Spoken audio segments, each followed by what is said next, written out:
Hello, this is Charlene Couch. I'm Senior Program Manager for the Livestock Conservancy. We are a national nonprofit organization whose mission is to save rare and endangered breeds of livestock and poultry. We work to protect more than 150 breeds of farm animals in order to conserve agricultural biodiversity for the future. You can learn more about us on our website at livestockconservancy.org. Today, I'd like to introduce you to the Livestock Conservancy's Microgrants program. These small grants from $500 to $2,000 are funded by generous donors to the Conservancy. Microgrants can be used to enhance the competitiveness, the long-term stability, and the profitability of your heritage breed farm. As you get ready to submit your own microgrant application, we like to share some tips with you that we hope will help you write a successful microgrant proposal. First things first, you'll want to be sure that you are eligible to receive funding for your microgrant proposal. It may seem obvious, but double check that you raise one of the rare breeds on the Livestock Conservancy's Conservation Priority List. Check our website for a list of these heritage breeds.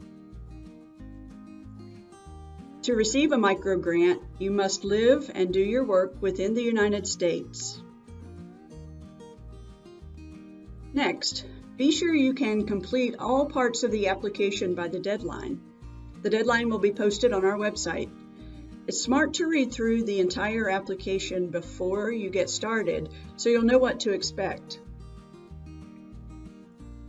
Be sure to give yourself time to prepare a cover letter that introduces us to your work.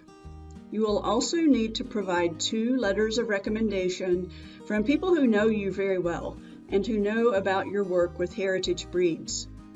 A general letter of support from a friend just isn't as powerful as a letter from your breed association, breed club, veterinarian, 4-H leader, or someone else who knows a lot about your work. Youth who are ages 8 to 18 may apply, but those 17 and younger must also provide a letter of parental permission with their application. Finally, be sure you can commit to writing a report on how the money was used for your project within 1 year of accepting the award.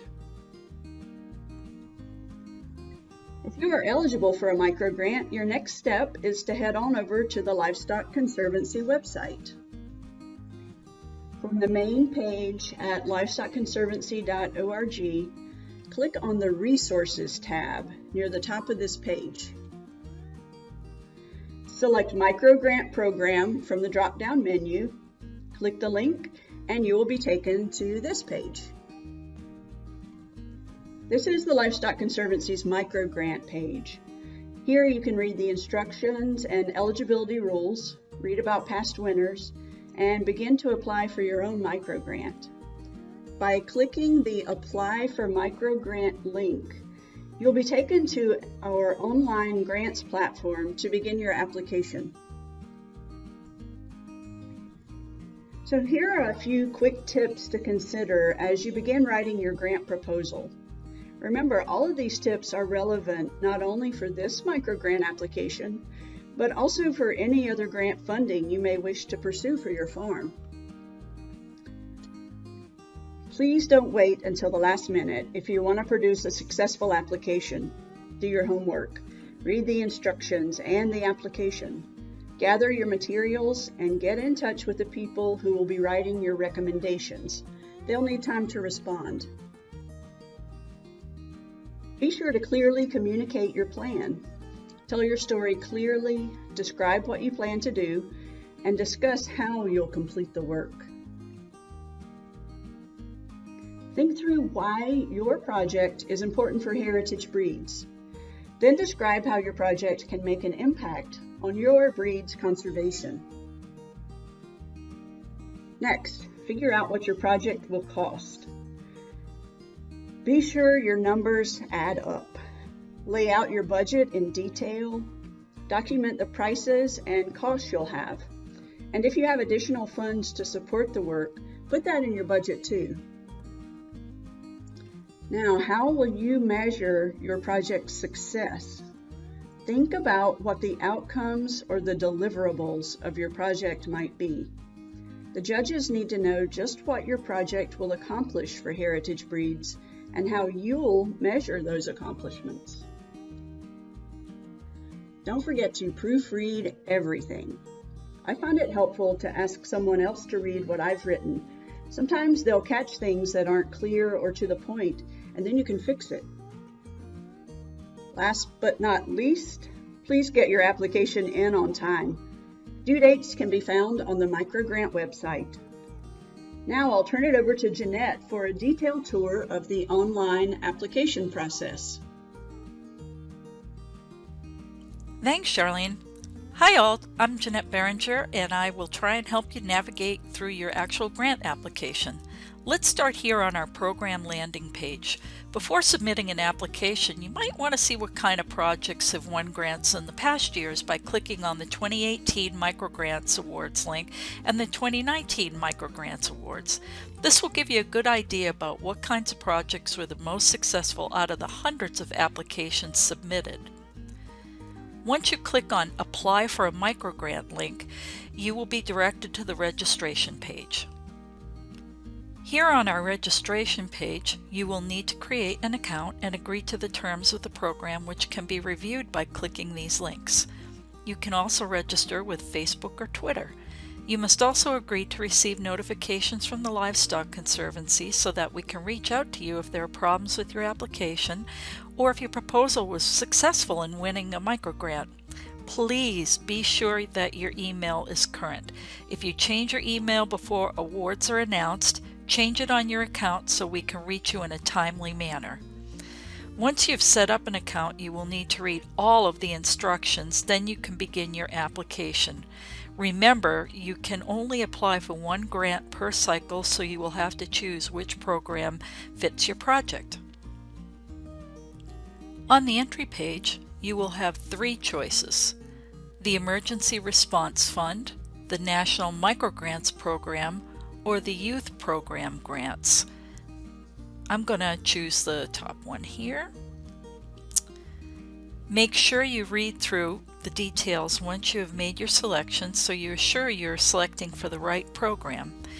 Then you can type in your entry name here, and this can be your personal name or your farm name, and then click Next to continue. So I'll do John Smith here and click to continue. Most of the application fields are self-explanatory, so make sure you read the instructions on the right of each field. For some, we've added in extra hints in case you need more explanation, and to access them, you just click on the small question mark icon. For instance, in Nature of Emergency box, the hint reminds you that your project should be with a population that is genetically important for the overall breed. For instance, a group of chickens that you bought from the local feed store or auction are not going to be as important in the genetic sense as a flock of birds that have been with a family for generations. As you fill out the application, make sure you're not leaving out important details that may help your project stand out. For instance, in your history with the breeds, don't simply put the number of years working with them.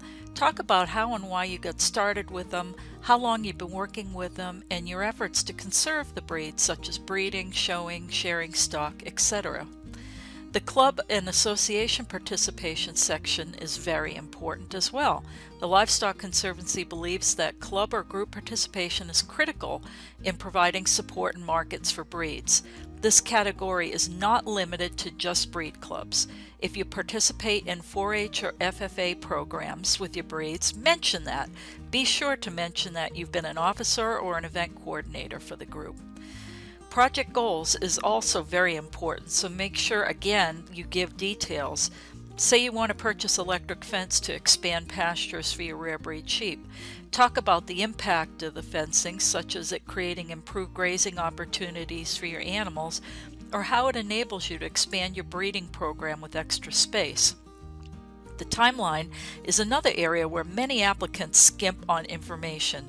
Be specific as possible with more than just start and finish dates. This demonstrates good organization on your part to the judges. The same goes for the budget. Be detailed and consider what resources are going into the project besides grant money. The last thing a grant provider wants to see is the sole sourcing of grant funds as the only funding used for the project. How much of your own money or resources are going into this? Or is there funding coming from another source? Did you get any materials donated, or did you get them at a reduced cost? These details will show a deeper commitment to the project. Every project also needs to go through an evaluation to determine if it was a success or not. This will be important and an essential piece that will be needed in your final project report should you win a grant. The same thing goes for benefits for others. If your project only benefits you and your farm, the impact of your effort will be minimal in the eyes of the judge. Help them understand how you will pay it forward once you achieve your goals. Finally, the letters of recommendation box is just a reminder that you need to attach 2 letters along with your application. Otherwise, your application will not be accepted. Make sure you click the box once you have both attached. Good letters of recommendation can make or break a proposal. They should be from people that know you and your project and why they support your work.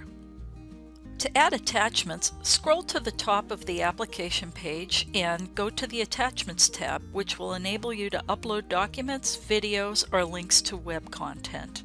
In all of the tabs, you can click Save and Next when you are done, or you can save and close if you want to return to the application at a later date without any data loss. If you try to submit your application but have missing information, you will not be able to move forward until it is provided. It is highly recommended that you preview your application and, as Charlene suggested, have someone proof it before it is submitted. If you have any technical problems, take advantage of the Program Help tool on the right side of the page. It's loaded with great information and could typically solve 99% of your problems. If you still have problems or questions, you can send them to info@livestockconservancy.org. Good luck with your program, and here's hoping that you're successful with your application.